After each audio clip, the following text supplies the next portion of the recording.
Fala, turma. Hoje eu quero falar de um tema, trazer aqui um tema para vocês, para a gente debater, conversar um pouquinho, sobre as emissões dos fundos imobiliários, onde eles estão fazendo troca de cotas por compra de imóveis. Então, o fundo imobiliário ele faz uma emissão, já casado aí com uma compra de imóveis e dando as trocas, dando as cotas na troca dessa compra de imóvel.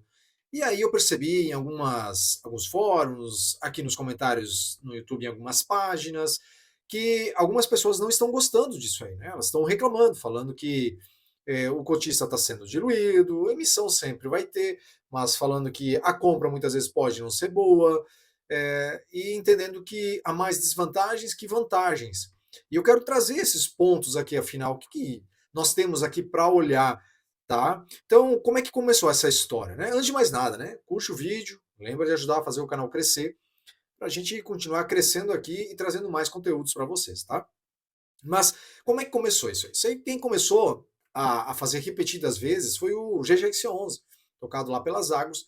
Eles viram nessa forma de emissão uma oportunidade de trocar cotas da emissão já casado com a compra. E de repente envolver um dinheiro a mais ali nessa emissão e conseguir um respiro para o caixa. E quando o GGS11 fez isso em 2024, se eu não me engano, foi 2024 a primeira vez, pode ser 2023, o tempo passa muito rápido, mas eu lembro que lá no meu grupo fechado do WhatsApp, eu descrevi, falei sobre essa operação que o GGS11 estava fazendo, até então diferente, os outros fundos não faziam, e elenquei os pontos positivos que eu via nessa forma de adquirir os imóveis, certo? E muita gente então começou a criticar lá na época sobre o GGS11. E depois disso, o que foi que a gente viu?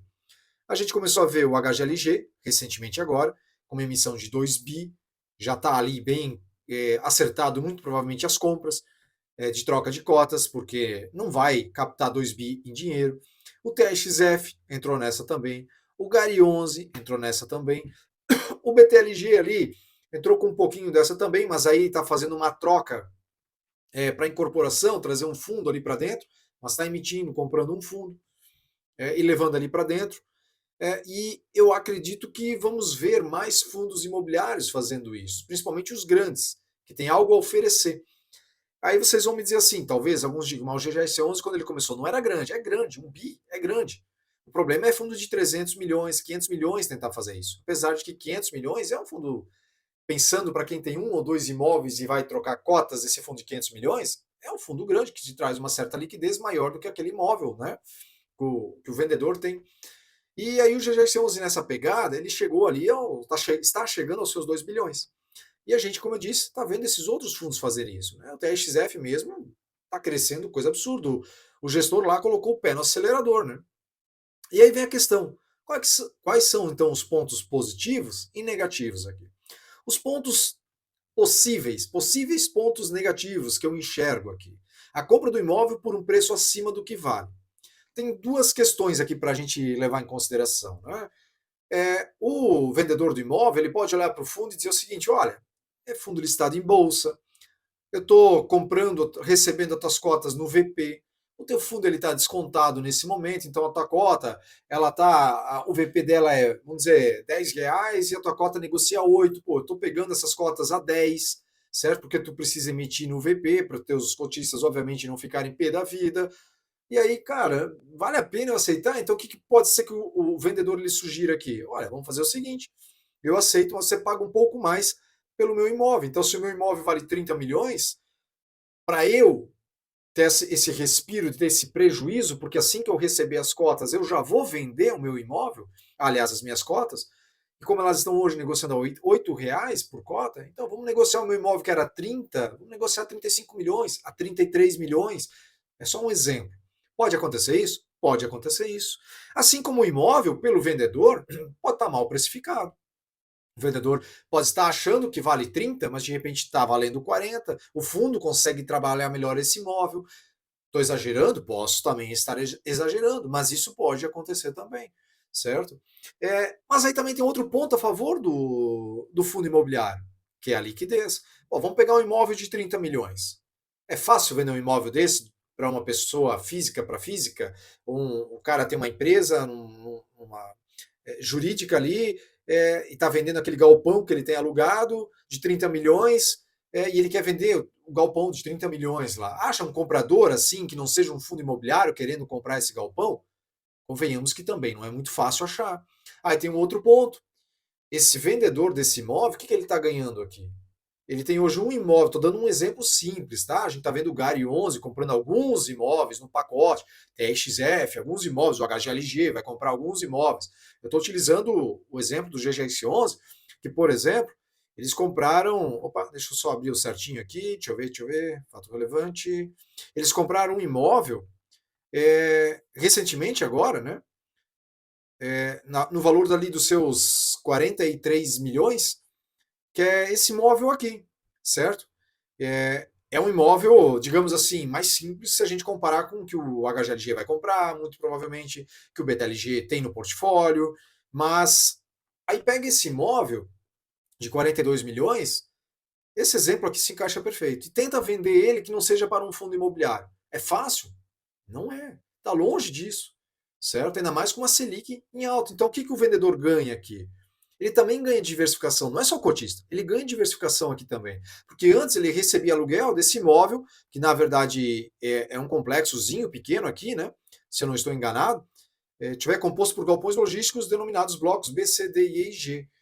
Num condomínio especial ali, Greenhouse, com 35 mil metros quadrados de terreno e 20 mil de área construída. Então, assim, é um imóvel que te gera ali uma diversificação com locatários, beleza, ele te gera, só que nada comparado ao que o GGS 11 hoje tem no portfólio. De novo, estou usando o GGS 11 como exemplo, vale para o GAR, para o TXF, etc. Então, de repente, será que o fundo está de fato comprando esse imóvel tão mais alto assim? Eu tenho minhas dúvidas. Será que isso que eu acabei de falar não está no poder de barganha da gestão? Dizer, olha só, né, 42 milhões, teu imóvel, pô, peraí, né? Não quer vender para a gente aqui? Pô, tu vai ganhar cotas do nosso fundo cada vez mais bem com diversificação de locatários. Será que não faz sentido? É algo positivo. Então, por isso eu botei possíveis pontos negativos. É algo que aí nós cotistas temos que colocar na conta, né? Essa questão de talvez estar comprando um pouco mais caro, mas levando em consideração o que eu acabei de dizer. Aí vem a questão que muita gente está chiando. A cotação pode demorar mais para subir em momentos que outros fundos podem disparar com um cenário de juros melhor. Então, de repente, a gente vê uma Selic, imagina, a Selic caindo de 15 para 14, assim, ó, porque o governo resolveu criar um pouco mais de juízo, e o governo entende isso aqui, todo mundo lá da Câmara, todo mundo, Senado, Câmara, de presidente, todo mundo resolveu tomar juízo na cara, vergonha na cara, e resolveram levar a sério as contas públicas, os gastos, etc. E a Selic cai de 15 para 14, 14, 13, 12, 11. Fundos imobiliários que venderam, aliás, que emitiram e compraram imóveis por cotas, troca de cotas, podem ter de fato a sua cotação mais presa nesse primeiro momento. Pode não disparar, inclusive, há travas que são feitas ali. Olha, você é vendedor, né, que vai vender esses imóveis, você pode vender eles a uma certa quantidade por dia. Você pode negociar aqui para também não derrubar o nosso preço. Isso o pessoal lá do GGS 11 já explicou bastante, que eles colocam essas travas da cláusula no contrato. Então esse medo de repente pressionar para baixo, para a cota cair muito, é difícil acontecer. Mas vamos imaginar que caia. Estamos falando de um fundo que está com quase 2 bi, estou usando de novo o GGS 11 de exemplo, e que está aumentando a liquidez que eu digo, perdão, está aumentando a diversificação dos seus locatários, está aumentando a diversificação dos seus imóveis. O quão ruim isso é? Se a cota cair, contratos em dia, não tem inadimplência, vencem daqui a 3, 4, 5 anos os contratos. O que seria de ruim para o cotista ver de repente a cota cair de 10 para 7? Vamos imaginar, forçando bem a barra aqui, porque tem uma pressão vendedora muito grande aqui, já que foi feito troca de cotas, inclusive com outros fundos imobiliários. Você está tendo a oportunidade de entrar num fundo que vai te pagar o 0,10 por mês, porque ele continua te pagando isso, e ao invés de receber 1% ao mês, você vai receber 1,5% ao mês em um fundo de tijolo, sem problemas, falando do momento atual. Então, o que seria de problema se a cota de fato caísse? Eu não vejo isso como um problema.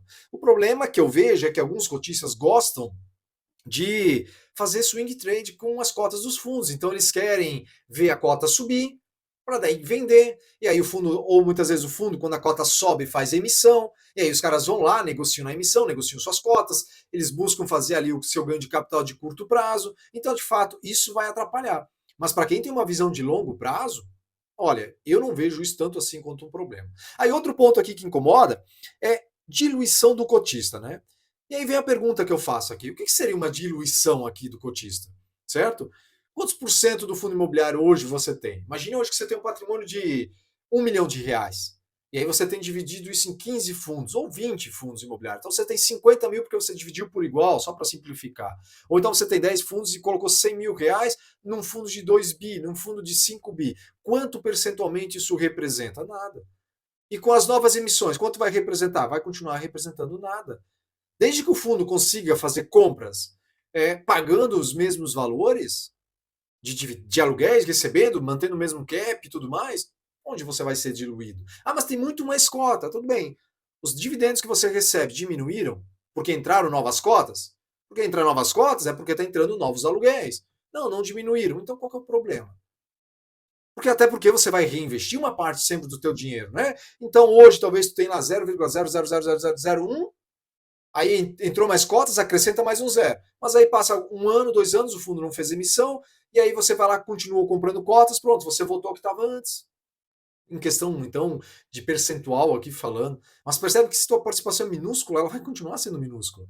Desde que o fundo pague o mesmo, sabe? Qual o problema?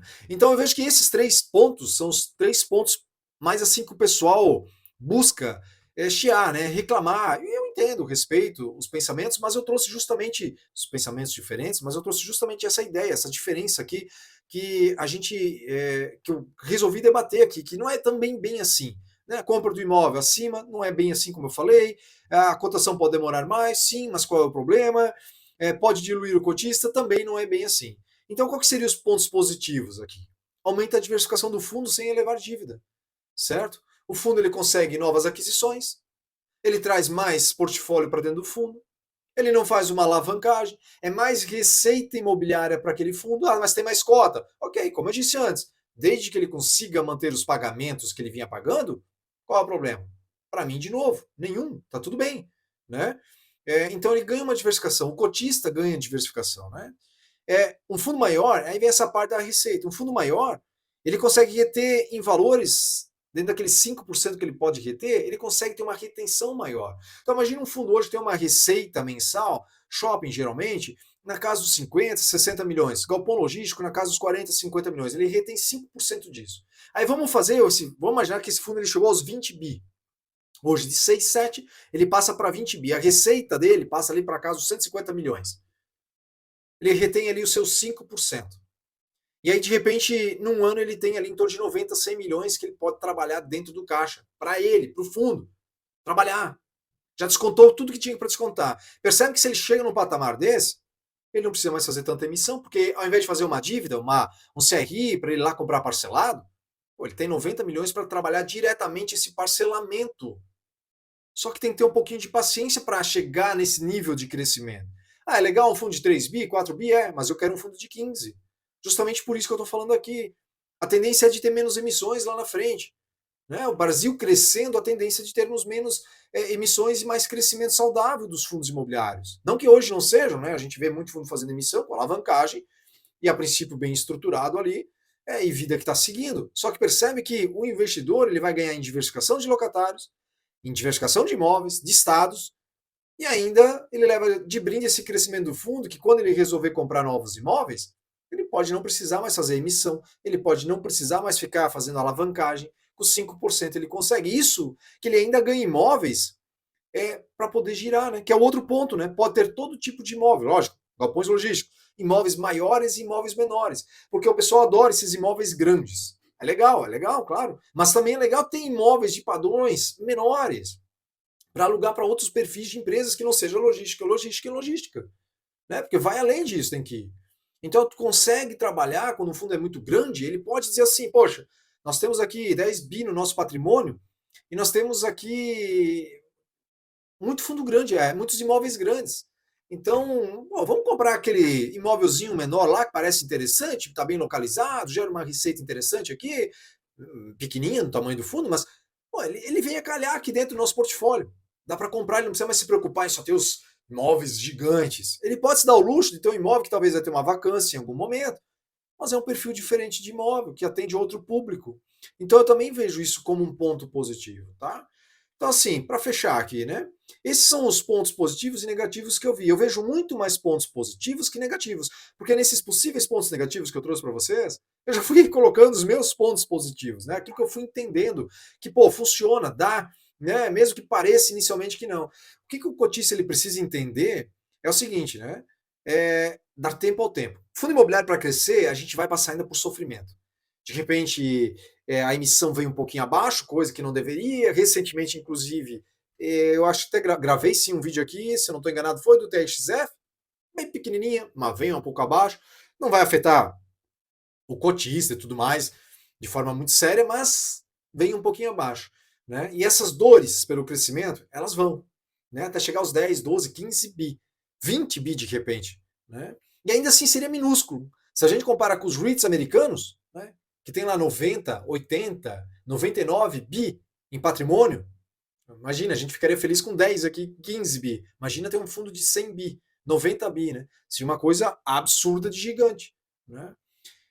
Então, assim, eu digo sempre o seguinte: calma, não se deixa levar pela emoção.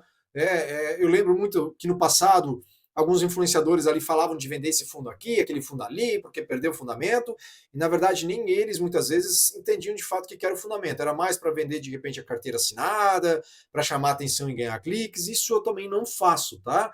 Eu sou mais um pezinho no chão, vamos analisando mês a mês com calma. Todos os fundos que eu me desfiz, os 3 ou 4 que eu me desfiz, só foi isso que eu me desfiz desde que eu comecei a investir, foram tudo analisando friamente, entendendo friamente o BRCR, que eu já falei isso aqui no vídeo, fundo de lajes, não quis mais, o IRDM, que eu vendi já tem 2 anos, se eu não estou enganado, eu tinha um fundo de fundo em carteira que eu também vendi, né? Então, assim, todos eles no racional. Né? O fundo de fundo que eu vendi não perdeu o fundamento. Só para finalizar aqui. Ele não perdeu o fundamento. O que ele perdeu? O meu interesse. Simples assim, certo? Porque eu entendi que eu não preciso de um fundo de fundo para minha carteira, não quero, certo? BRCR, lajes, eu entendi que eu não queria mais lajes na minha carteira, então eu vendi. O BRCR tinha lá sua alavancagem na época para resolver, gestão. Assim, quando eu comprei, ela já era uma gestão um pouquinho mais lenta, mais devagar, e continuou sendo devagar, então nem posso justificar que a gestão estava indo muito devagar e piorou, porque ela já era assim quando eu comprei. Né? Eu comprei muito pelo tamanho na época do fundo, pela diversificação e tudo mais. Era um pouco inocente na época, 2019. Então, assim, comprei ele, fui seguindo também, seguindo, entre aspas, aqui, observando o que analistas falavam, e falavam muito bem do fundo, e comprei, mas chegou final de 2020 para 2021 vendi. Fim de papo, não quis mais saber. Por quê? Porque aí eu defini aquilo que eu quero ter. Aí eu defini como eu quero investir. Né? Mas percebe que ele não perdeu um fundamento de verdade. Né? Então isso também tem que cuidar, tá? Tomar decisões não baseadas em emoção, mas em razão. Tá bom? Então só lembrando aqui, lembrar de curtir o vídeo, ajuda o canal a crescer, que eu vou seguindo aqui tentando trazer temas um pouquinho diferentes, além da leitura aqui dos relatórios dos fundos imobiliários.